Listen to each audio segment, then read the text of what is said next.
এইটো বহুত দুখজনক ঘটনা আৰু এইটো আমাৰ আজিৰ সমস্যা নহয়, দীৰ্ঘদিনীয়া সমস্যা। এইটো আমাৰ এই বালাপাৰা আৰু চাপট গ্ৰাম, ভেলাকোবা আৰু চাউকুৰি, ইয়াৰ মাজত দুখন দলং নোহোৱাত ইয়াত বহুত মানুহ অলৰেডি মৰা গ'ল। কাৰণ মাহে মাহে এজন দুজন তেনেকৈ ইয়াতে পানীত পৰি মৰে। তাৰ ভিতৰত আজি দুখজনক খবৰ এইটো, যিটো স্কুল টাইম আছিল, স্কুল ছুটি দিছে, ছুটি দিয়াৰ পিছত বাচ্চাবিলাকে আহি নৌকাত উঠিছিল ঘৰত যাবৰ কাৰণে। প্ৰায় 40-45জন মানুহ আছিল নৌকাখনত। এই নৌকাখনত 40-45জন থকাতে নৌকাখন যাই মাছ পানীত যাই এক্সিডেণ্ট হয়। এক্সিডেণ্ট হোৱাত বাকী মানুহবিলাক বাচি যায়। তাৰ ভিতৰত 4জন স্কুল চোৱা, 5জন চোৱা পৰি গৈছে, সিহঁতক পোৱা নাই। কিন্তু পিছত খোজ খাজ কৰি 4জন ৰিকভাৰ হৈছে আৰু এজন এতিয়ালৈকে ৰিকভাৰ হোৱা নাই। মই ইয়াৰ পৰাই আমাৰ SP মহোদয়ক ফোন কৰিছোঁ, আমাৰ চিফ ছাৰকো ফোন কৰিছোঁ। SP মহোদয়ে যথেষ্ট আমাৰ SDPO, OC, আমাৰ SDRF টিম, NDRF টিম আমাৰ ধুবুৰীৰ পৰাও আহিছে, আমাৰ কোকৰাঝাৰৰ পৰা পঠাই দিছে। মই চিফ ছাৰৰ লগত কথা পাতিছোঁ। চিফ ছাৰে মোক ক'লে, মই কোকৰাঝাৰ মিটিঙত আছোঁ, তৎকালীন মোক ক'লে যে আপুনি স্পটত যাওক, যাই কি পৰিস্থিতি হৈছে বস্তু বুজ লওক। চিফ ছাৰৰ নিৰ্দেশ মতে ময়ো ইয়াত আহি পালোঁ। তো পোৱাৰ পিছত মই চালোঁ 4জন বাচ্চা ইঞ্জুৰিড আছে, সিহঁতে কোকৰাঝাৰ হস্পিটেলত আছে। বাকী এজন এতিয়ালৈকে ৰিকভাৰ কৰিব পৰা নাই। তো এইখন সমস্যা আমাৰ আজিলৈকে নহয়, বহুত দিনীয়া সমস্যা এইখন লৈ মই এছেম্বলিতো অলপ কথা পাতিছোঁ। আমাক BTC গভৰ্ণমেণ্ট, আমাৰ BPF চৰকাৰৰ হাকৰামা মহিলাৰী ছাৰে মোক এছুৰেঞ্চ দিছে এইবাৰ আমাৰ এই দলংখন হ'ব। কিন্তু হোৱাৰ আগতে বহুত মানুহ গুচি গ'ল।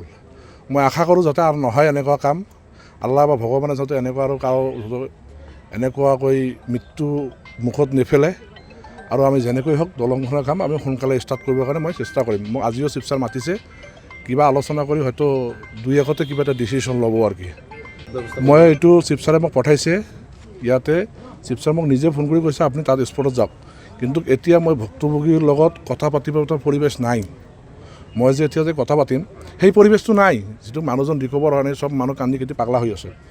গতিকে মই এতিয়া লগ কৰিব পৰা নাই, মানে সেই পৰিৱেশটো নাই। মই আকৌ ৰাতি আহিম, চাওঁ মই কি হয়। যদি ৰিকভাৰ হয়, ভগৱানে ভালে ভালে যদি ৰিকভাৰ কৰে, আজি হওক কালি হওক, মই ভুক্তভোগীৰ লগত কথা পাতিম।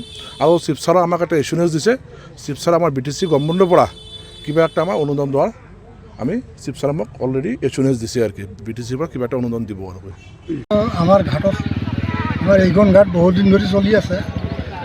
বাৰিষা কালত নৌকা চলে আৰু খৰালি দিনত এখন বাঁহৰ চাকু বনোৱা হয়।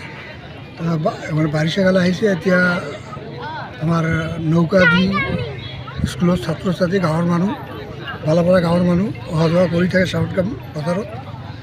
আজি আবেলি স্কুল ছুটি হোৱাৰ পিছত স্কুলীয়া ছাত্ৰ ছাত্ৰীসকলে মানে নৌকাদি পাৰ হওঁতে নৈৰ মাছ বৰাবৰ গৈ নৌকাখন অলপ ধাক্কা লাগি 4জন ছাত্ৰী পানীত পৰি যায়।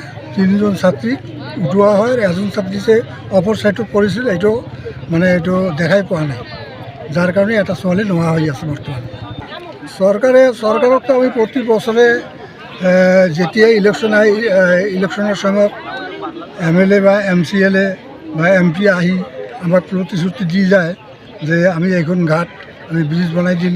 কিন্তু আজিলৈকে কোনো নেতা মন্ত্ৰীয়ে ব্ৰিজখন বনোৱাই দিয়া নাই, যাৰ ফলত আমি বালাপাৰা ৰাইজে বহুত অসুবিধা ভোগ কৰি আছোঁ।